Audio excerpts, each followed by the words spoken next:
ವರದಿ ಬಂದ 20 ದಿನದಲ್ಲಿ ಒಳ ಮೀಸಲಾತಿ ಜಾರಿ.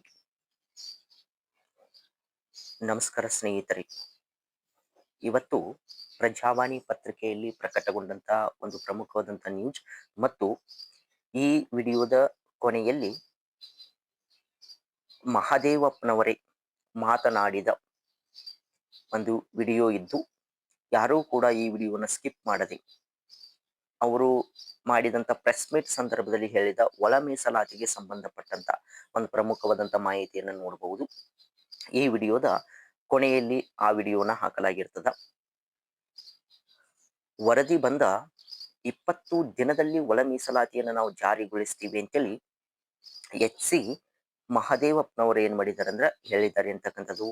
ಹಾಗಾದ್ರೆ ಈಗಾಗಲೇ ಒಳ ಮೀಸಲಾತಿ ವಿಳಂಬವಾಗ್ತಕ್ಕಂಥ ಸಾಧ್ಯತೆ ಇದೆ, ಮುಂದೆ ಹೋಗ್ತಕ್ಕಂಥ ಸಾಧ್ಯತೆ ಇದೆ ಅಂತಕ್ಕಂಥ ಬಗ್ಗೆ ನ್ಯೂಸ್ಗಳು ಕೂಡ ಬಂದಿದ್ದರೂ ಕೂಡ ಪ್ರೆಸ್ ಮೀಟ್ ಮಾಡಿದಂತ ಸಂದರ್ಭದಲ್ಲಿ ಮಹದೇವಪ್ಪನವರು ಈ 20 ದಿನದಲ್ಲಿ ನಾವು ಏನ್ ಮಾಡ್ತೀವಿ ಅಂದ್ರೆ ಅದನ್ನು ಜಾರಿಗೊಳಿಸ್ತಕ್ಕಂಥ ಕೆಲಸವನ್ನ ಮಾಡ್ತೀವಿ ಅಂತಕ್ಕಂಥ ಬಗ್ಗೆ ಹೇಳಿದರೆ ನೋಡಬಹುದು.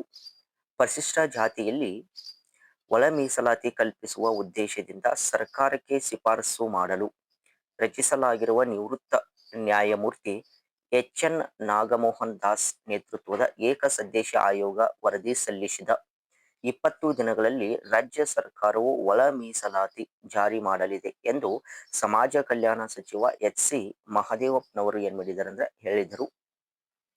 ಸುದ್ದಿಗಾರರ ಜೊತೆ ಸೋಮವಾರ ಮಾತನಾಡಿದ ಅವರು, ಒಳ ಮೀಸಲಾತಿ ವಿಚಾರದಲ್ಲಿ ಬಿಜೆಪಿ ನಾಯಕರು ಜನರನ್ನ ದಾರಿ ತಪ್ಪಿಸುವ ಮಾತುಗಳನ್ನು ಆಡುತ್ತಿದ್ದಾರೆ ಎಂದು ಟೀಕಿಸಿದರು. ಒಳ ಮೀಸಲಾತಿಗಾಗಿ 1992ರಲ್ಲಿ ಕಾಂಗ್ರೆಸ್ ಸರ್ಕಾರ ರಚಿಸಿದ್ದ ನ್ಯಾಯಮೂರ್ತಿ ಎಜೆ ಸದಾಶಿವ ಆಯೋಗದ ವರದಿ ಸಲ್ಲಿಸಿತ್ತು. ಆದರೆ ಬಿಜೆಪಿ ಸರ್ಕಾರ ಆ ವರದಿಯನ್ನು ತಿರಸ್ಕರಿಸಿ ಮುಗಿದ ಅಧ್ಯಾಯ ಎಂದು ಹೇಳಿತು. ಒಳ ಮೀಸಲಾತಿ ಆಗ್ರಹಿಸಿ ಹೋರಾಟ ಮಾಡುವುದಾಗಿ ಈಗ ಹೇಳುತ್ತಿರುವ ಗೋವಿಂದ ಕಾರಜೋಳ್ ಅವರು ರಾಜ್ಯದಲ್ಲಿ ಬಿಜೆಪಿ ಸರ್ಕಾರದಲ್ಲಿ ಸಚಿವರಾಗಿದ್ದರು.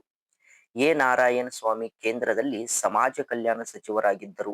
ಈ ಇಬ್ಬರ ಅಧಿಕಾರ ಅವಧಿಯಲ್ಲಿಯೇ ಸದಾಶಿವ ಆಯೋಗದ ವರದಿ ತಿರಸ್ಕಾರ ಆಗಿತ್ತು ಎಂದರು. ರಾಜ್ಯದಲ್ಲಿ ಕಾಂಗ್ರೆಸ್ ಸರ್ಕಾರ ಅಧಿಕಾರಕ್ಕೆ ಬಂದ ತಕ್ಷಣವೇ ಒಳ ಮೀಸಲಾತಿ ಜಾರಿಗೊಳಿಸಲು ಕೇಂದ್ರಕ್ಕೆ ಪ್ರಸ್ತಾಪ ಸಲ್ಲಿಸಿತು. ಆ ಬಳಿಕ ಸುಪ್ರೀಂ ಕೋರ್ಟ್ ಒಳ ಮೀಸಲಾತಿ ನೀಡಲು ರಾಜ್ಯ ಸರ್ಕಾರಗಳಿಗೆ ಅಧಿಕಾರ ಇದೆ ಎಂದು ತೀರ್ಪು ನೀಡಿದೆ. ಅದನ್ನ ಆಧರಿಸಿ ಎಂಪಿರಿಕಲ್ ದತ್ತಾಂಶ ಸಂಗ್ರಹಿಸಲು ಏಕಸದಸ್ಯ ಆಯೋಗ ರಚಿಸಿದ್ದೇವೆ. ಆಯೋಗ ವರದಿ ಸಲ್ಲಿಸಿದ 15ರಿಂದ 20 ದಿನಗಳ ಒಳಗೆ ಒಳ ಮೀಸಲಾತಿ ಜಾರಿ ಮಾಡುತ್ತೇವೆ ಎಂದರು. ಚಿತ್ರದುರ್ಗದ ಸಮಾವೇಶದಲ್ಲೇ ಒಳ ಮೀಸಲಾತಿ ಜಾರಿಯ ಬದ್ಧತೆಯನ್ನ ಕಾಂಗ್ರೆಸ್ ಘೋಷಣೆ ಮಾಡಿದೆ. ಪಕ್ಷ ತನ್ನ ಮಾತಿಗೆ ಬದ್ಧವಾಗಿದೆ. ನಾವು ಒಳ ಮೀಸಲಾತಿ ಜಾರಿ ಮಾಡುವ ಹಂತದಲ್ಲಿರುವಾಗ ರಾಜಕೀಯ ಕಾರಣಕ್ಕೆ ಬಿಜೆಪಿಯವರು ಪ್ರತಿಭಟನೆ ನಡೆಸಲು ಮುಂದಾಗಿದ್ದಾರೆ. ಮೀಸಲಾತಿ ವಿರುದ್ಧ ಇರುವವರಿಂದ ನಾವು ನೈತಿಕತೆಯ ಪಾಠ ಕಲಿಯಬೇಕಾಗಿಲ್ಲ ಅಂತಕ್ಕಂಥ ಬಗ್ಗೆ ಹೇಳಿದ್ದಾರೆ ಅಂತಕ್ಕಂಥದ್ದು. ಅಂದ್ರ ಸಿ ಮಹದೇವಪ್ಪನವರೇ ಕೂಡ ಏನ್ ಮಾಡಿದ್ದಾರೆ ಅಂದ್ರ ಈ ಒಳ ಮೀಸಲಾತಿ ವರದಿ ಬಂದ 15ರಿಂದ 20 ದಿನಗಳ ಒಳಗಾಗಿ ನಾವು ಏನ್ ಮಾಡ್ತೀವಿ ಅಂದ್ರ ಅದನ್ನ ಜಾರಿಗೊಳಿಸ್ತಕ್ಕಂಥ ಕೆಲಸವನ್ನ ಮಾಡ್ತೀವಿ ಅಂತಕ್ಕಂಥ ಬಗ್ಗೆ ಹೇಳಿದ್ದಾರೆ. ಅವರು ಮಾತನಾಡಿದಂತ ಒಂದು ಕ್ಲಿಪ್ಪು ಕೂಡ ಈಗ ಈ ವಿಡಿಯೋದ ಕೊನೆಯಲ್ಲಿ ಬರ್ತದ, ಅದನ್ನ ನೀವು ನೋಡಬಹುದು. ಹೀಗಾಗಿ ಇದು ಪ್ರಮುಖವಾದಂತ ಒಂದು ಮಾಹಿತಿ ಅಂತಕ್ಕಂಥದ್ದು. ಈಗ 1992ನಲ್ಲಿ ಕಾಂಗ್ರೆಸ್ ಸರ್ಕಾರ ಇದ್ದಾಗ ಸದಾಶಿವ ಆಯೋಗ ರಚನೆ ಮಾಡಿ ಒಳ ಮೀಸಲಾತಿ ಕೊಡೋದಕ್ಕೆ ಆದೇಶ ಆಯಿತು ಕಾಂಗ್ರೆಸ್ ಸರ್ಕಾರ. ಅದು ಎಲ್ಲ ತನಿಖೆ ಮಾಡ್ತು, ವರದಿ ಬಂತು. ನಮ್ಮ ನಾರಾಯಣ ಸ್ವಾಮಿ ಅವರು ಸೋಷಿಯಲ್ ವೆಲ್ಫೇರ್ ಮಿನಿಸ್ಟರ್ ಕರ್ನಾಟಕದಲ್ಲಿ, ಗೋವಿಂದ ಕಾರಜೋಳ್ ಅವರು ಇದ್ರು ಬಿಜೆಪಿ ಸರ್ಕಾರ ಇದ್ದಾಗ. ಅವರು ಸದಾಶಿವ ಆಯೋಗ is A close chapter matter ಅಂತ ಹೇಳಿದ್ರು. ಯಾರು ಬಿಜೆಪಿಯವರು ಅವರಿಬ್ಬರು. ನಾರಾಯಣ ಸ್ವಾಮಿ ಅವರು ಸೆಂಟ್ರಲ್ ಮಿನಿಸ್ಟರ್ ಆದರು ಯೂನಿಯನ್ ಗವರ್ಮೆಂಟ್ ಅಲ್ಲಿ, socialist minister.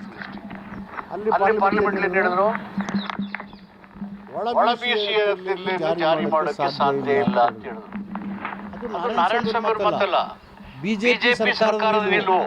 As per reservation, as per internal reservation, ಒಳ ಮೀಸಲಾತಿ ಮತ್ತು ಒಳ ಮೀಸಲಾತಿ ಸಂಬಂಧಪಟ್ಟಾಗೆ ಬಿಜೆಪಿ ಸರ್ಕಾರ ಪಾರ್ಲಿಮೆಂಟ್ ಅಲ್ಲಿ ಒಳ ಮೀಸಲಾತಿಯನ್ನು ಜಾರಿ ಮಾಡೋಕೆ ಸಾಧ್ಯ ಇಲ್ಲ.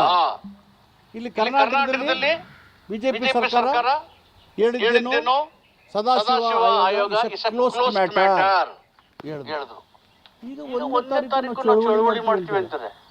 ನಾವು ದಾವಣಗೆರೆಯಲ್ಲಿ ಚಿತ್ರದುರ್ಗದಲ್ಲಿ SC ಸಮಾವೇಶ ಕಾಂಗ್ರೆಸ್ ಪಾರ್ಟಿ ಎಲೆಕ್ಷನ್ ಮ್ಯಾನಿಫೆಸ್ಟೋದಲ್ಲಿ ಹಾಕಿದ್ವಿ. ನಾವು ಬಂದ್ರೆ ಒಳ ಮೀಸಲಾತಿ ಜಾರಿ ಮಾಡ್ತೀವಿ ಅಂತ. ನಾವು ಬಂದ ತಕ್ಷಣ ಅದನ್ನು SC ಸಮುದಾಯಗಳ ಅಂಕಿ ಸಂಖ್ಯೆಗಳಿಗೆ ಅನುಗುಣವಾಗಿ ಈ ಒಳ ಮೀಸಲಾತಿ ಕೊಡೋದು ಸೂಕ್ತ ಅಂತ ಹೇಳಿ ಕೇಂದ್ರ ಸರ್ಕಾರಕ್ಕೆ ರೆಕಮೆಂಡ್ ಮಾಡಿದ್ವಿ. ಕ್ಯಾಬಿನೆಟ್ 2000 ಗೆದ್ದ ತಕ್ಷಣ ರೆಕಮೆಂಡ್ ಮಾಡಿದ್ವಿ. ಅವ್ರು ಇನ್ನೂ ಏನೋ ಪ್ರತಿಕ್ರಿಯೆ ಕೊಟ್ಟರು. ಆಮೇಲೆ ಸುಪ್ರೀಂ ಕೋರ್ಟ್ ತೀರ್ಮಾನ ಆಯಿತು. ಆ ತೀರ್ಮಾನ ಒಳ ಮೀಸಲಾತಿ ಜಾರಿ ಮಾಡೋದು ವಿವೇಚನೆ ಆಯಾ ರಾಜ್ಯ ಸರ್ಕಾರಗಳು ಬಿಟ್ಟರು. ಇಡೀ ದೇಶದಲ್ಲಿ ಬಹಳಷ್ಟು ರಾಜ್ಯಗಳು ಒಪ್ಪಲಿಲ್ಲ. ಹರಿಯಾಣ ಸರ್ಕಾರ ಕ್ಯಾಬಿನೆಟ್ ಒಪ್ಪಿತು. ಆದ್ರೆ ಏನು ಮಾಡಿಲ್ಲ, ಹಾಗೆ ಇದೆ. ತೆಲಂಗಾಣ, ಆಂಧ್ರ, ಕರ್ನಾಟಕ ಮಾತ್ರ ಇದನ್ನು ಒಪ್ಪಿ ನಾವು ಜಸ್ಟಿಸ್ ನಾಗಮೋಹನ್ ದಾಸ್ ಸಮಿತಿ ಮಾಡಿ ಅದರ ಎಂಪಿರಿಕಲ್ ಡೇಟಾ ಕನೆಕ್ಟ್ ಮಾಡಿ ಸುಪ್ರೀಂ ಕೋರ್ಟ್ ನಿರ್ದೇಶನ ಪ್ರಕಾರ ಆ ವರದಿ ಫೈನಲ್ ಆಗಿದೆ. ಯಾವ ಗಳಿಗೆ ಬೇಕಾದರೂ ಅದು ಜಾರಿ ಸಬ್ಮಿಟ್ ಮಾಡ್ತಾರೆ. ಸಬ್ಮಿಟ್ ಮಾಡಿದ 15 ದಿನಕ್ಕೆ ಜಾರಿ ಮಾಡ್ತೀವಿ. ಕಾಂಗ್ರೆಸ್ ಪಕ್ಷ ಏನು ಹೇಳಿದ್ವಿ ಅದು ಮಾಡ್ತೀವಿ. ನಮ್ಮ ಮಾತಿನ ಮೇಲೆ ನಿಗಾ ಇದೆ. ಸಾಮಾಜಿಕ ನ್ಯಾಯದಲ್ಲಿ, ಮೀಸಲಾತಿಯಲ್ಲಿ, ಸಂವಿಧಾನದಲ್ಲಿ ನಮಗೆ ಬದ್ಧತೆ ಇದೆ.